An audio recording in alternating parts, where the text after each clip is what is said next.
تاشقند میں پاکستان اور ازبکستان کے درمیان تجارتی حجم $2 ارب تک بڑھانے پر اتفاق ہو گیا۔ مشترکہ کانفرنس سے خطاب میں وزیر اعظم شہباز شریف نے عزم کا اظہار کیا کہ اقتصادی زون میں سرمایہ کاری ممکن بنائیں گے۔ ازبکستان کو کراچی اور لاہور سے منسلک کریں گے۔ افغان عبوری حکومت اپنی سرزمین پاکستان کے خلاف استعمال ہونے سے روکے، علاقائی امن و استحکام سب کے مفاد میں۔ پاکستان ترقی کے نئے دور کی جانب گامزن، دیرینہ دوست ازبکستان کے ساتھ تعلقات مزید مضبوط۔ تاشقند اور اسلام آباد کے درمیان مفاہمتی یادداشتوں اور معاہدوں پر دستخط ہو گئے۔ تجارتی حجم $2 ارب تک بڑھانے پر اتفاق ہو گیا۔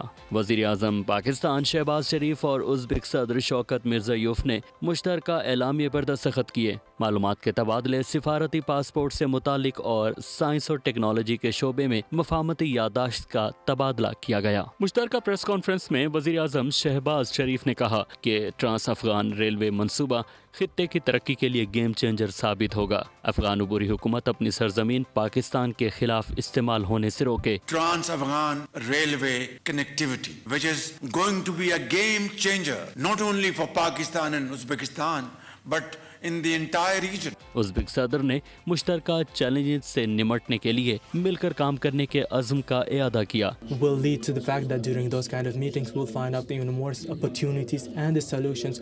All those wishes, all those ideas are really warmly accepted from our side and we support you. There shouldn't be any kind of barriers for our trade. اس سے قبل وزیر اعظم پاکستان کا کانگریس سینٹر تاشقند میں پرتپاک استقبال ہوا۔ وزیر اعظم پاکستان کو گارڈ آف آنر پیش کیا گیا۔ پاکستانی وفد میں نائب وزیر اعظم اسحاق ڈار، وزیر اطلاعات عطا اللہ تارڑ، وزیر تجارت جام کمال، وزیر نجکاری عبدالعلیم خان اور دیگر شامل ہیں۔